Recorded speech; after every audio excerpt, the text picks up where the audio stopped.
Well, today, ladies and gentlemen, Fender is back with a brand new lineup of guitars, and I figured I'd react to them, alright? Let's get into it.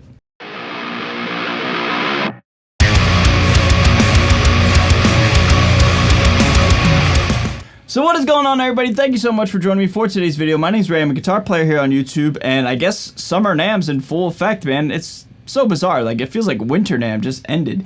And yeah, but lo and behold, now we have a whole new batch of guitars from Fender.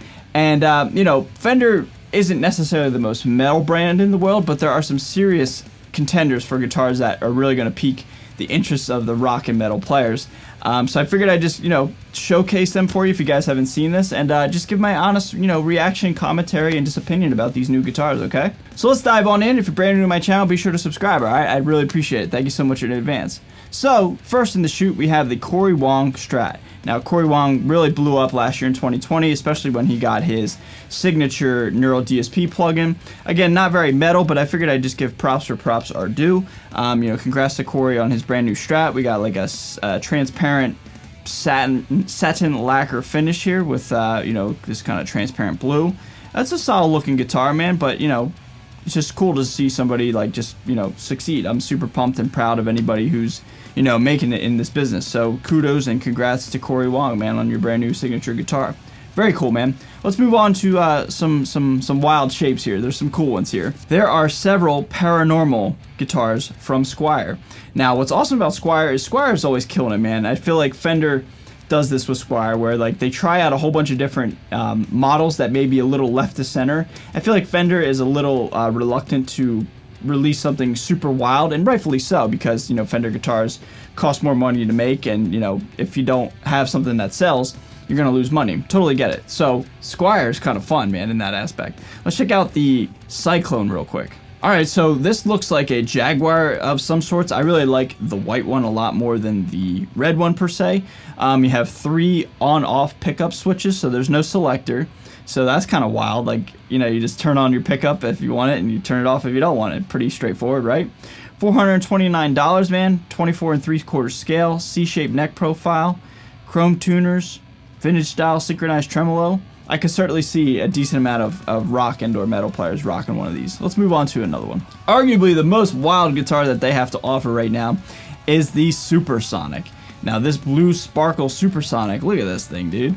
With like that kind of cream, maybe tan pickguard with the slanted pickup. It's wild looking, man. Kind of looks like a shape of like an RD or something like that if you look at it closely. Reverse headstock, jumbo headstock, Supersonic. Yeah, this thing's wild, man. Comes in blue sparkle and of course shell pink, as it would, right? Why not? Pretty wild looking guitar, man.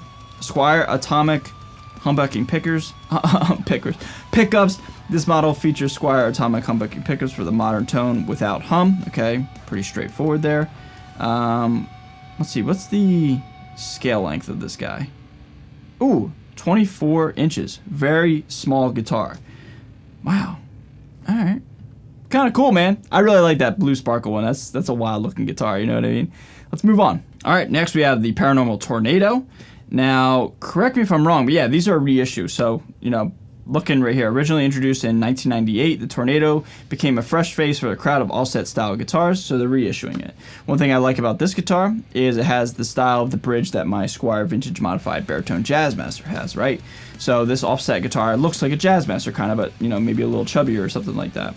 But what's really cool is it has Mystic Seafoam. So Seafoam and, like, you know, surf green, that whole family, teal, is my favorite color of all time. Silverburst is obviously my favorite finish on the guitar.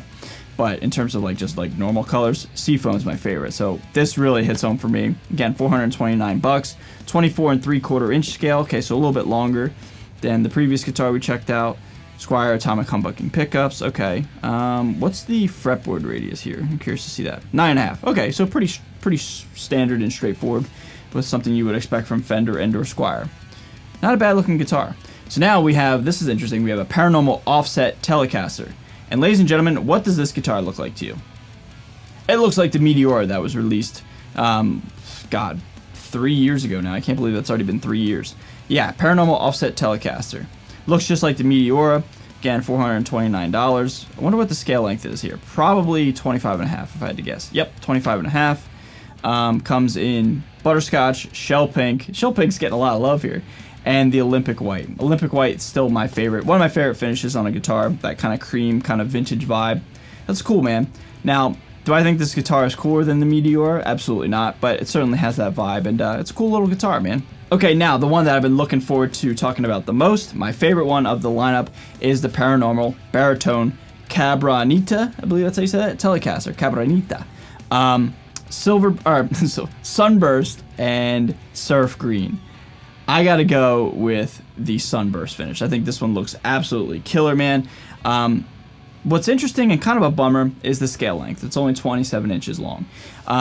In my opinion, man, if you're gonna make a baritone, make a baritone, you know what I mean? Why not go like 28, 29, 30? 27 is kind of just at the very like lower end of spectrum in terms of a baritone. And you know, I guess, you know, their R&D feels like that they don't need to make a longer scale length, but like, I don't know, man, like, they must know that those baritone jazz masters are making a killing with 30 inches, so 27 is just like, it's only an inch and a half bigger than a normal guitar, you know what I mean? Anyway, man, cool guitar. It's got some soap bar pickups, some P90 styles, and, you know, again, everybody, these are P90s. These are not Jazzmaster pickups. And we're going to look at another guitar that has Jazzmaster pickups. Common misconception, and I get that question asked all the time with my own baritone. These are like P90 style soap bar. And we'll look at a guitar with Jazzmaster pickups right now. These are Jazzmaster pickups. Notice the difference here? Basically, Jazzmaster pickups are just like, they're bigger, wider, flatter. They're both single coils, but they're just a little bit different.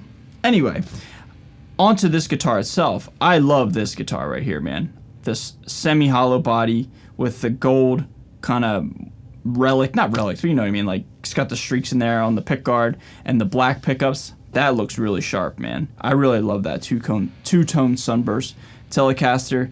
The specs, I'm assuming 25.5 inches. Yep, 9.5 inch fretboard radius.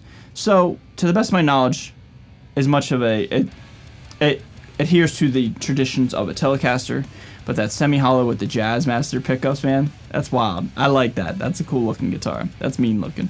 All right, moving right along. Got a bass. Got a J Macias Telecaster. J Massis. I don't know who that is.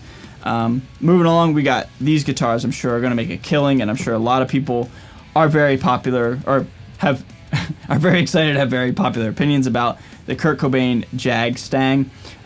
These are a reissue of one of Kurt's, you know, more iconic guitars. And yeah, dude, I don't know. Hot take. Never really been a fan of Kurt Cobain. I know, right? Like, not really a big Nirvana fan. Whatever. I know a lot of people are, and I know a lot of people are going to be stoked about this. Sonic Blue and then Fiesta Red. It's a cool looking guitar, man. 24-inch scale length, very small, 7 1/4 fretboard radius, very, very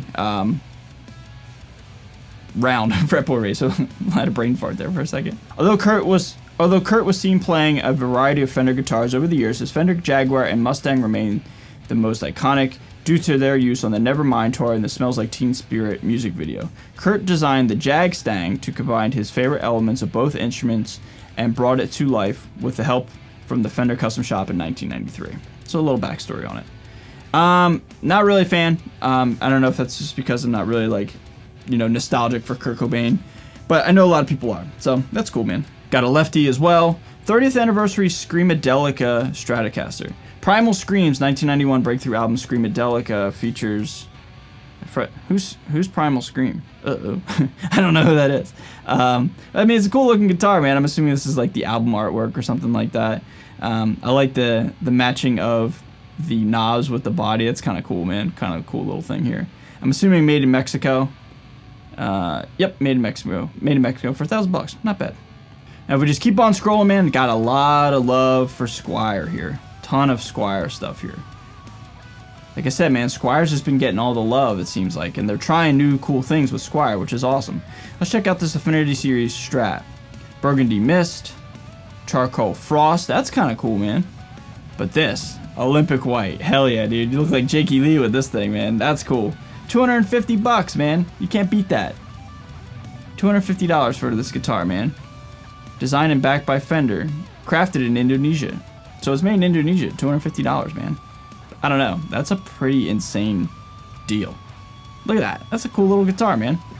Another one here that might be interesting for you metal players is a double humbucking Affinity Series Telecaster, Charcoal Frost Metallic, Burgundy Mist, and Black. I like this one right here. This one's really cool.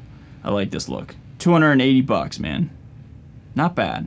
And then just looking at the rest of the lineup here, we got a Jazz Master, and then got some basses, and I think that's pretty much the majority. Pretty much the majority of the lineup. So all in all, everybody, a nice little, I don't know, nice little solid little Summer NAMM release, right? Nothing really sticking out for me. That baritone's probably my favorite match with the Telecaster that's semi-hollow, but the baritone's a bit of a letdown because it's only 27 inches, man. I'm really obsessed with baritones in 2020 and 2021 now. I just really think, like, if you're gonna make a baritone, go for it. You know, don't be afraid to add a little bit extra scale length. You know, the people who will want to play them will play them just fine, you know what I mean? But anyway, that's just my opinion, you know, what do I know? So everybody, that's going to do it for this video. What do you guys think of these guitars from Squier and Fender? I think Squier's killing it. Fender, a little tame of a release. I think they had a bigger release in the winter. But anyway, let me know your thoughts and leave them down below. And I'll mix it up with you down below in the comments. We'll talk all things fire, Fender and Squier. I almost said fire. Anyway, ladies and gentlemen, I'm going to get out of here. Thank you so much for watching. If you're brand new to the channel, please subscribe. I'm out of here. Stay safe, stay healthy, stay metal. See you guys next time. Later.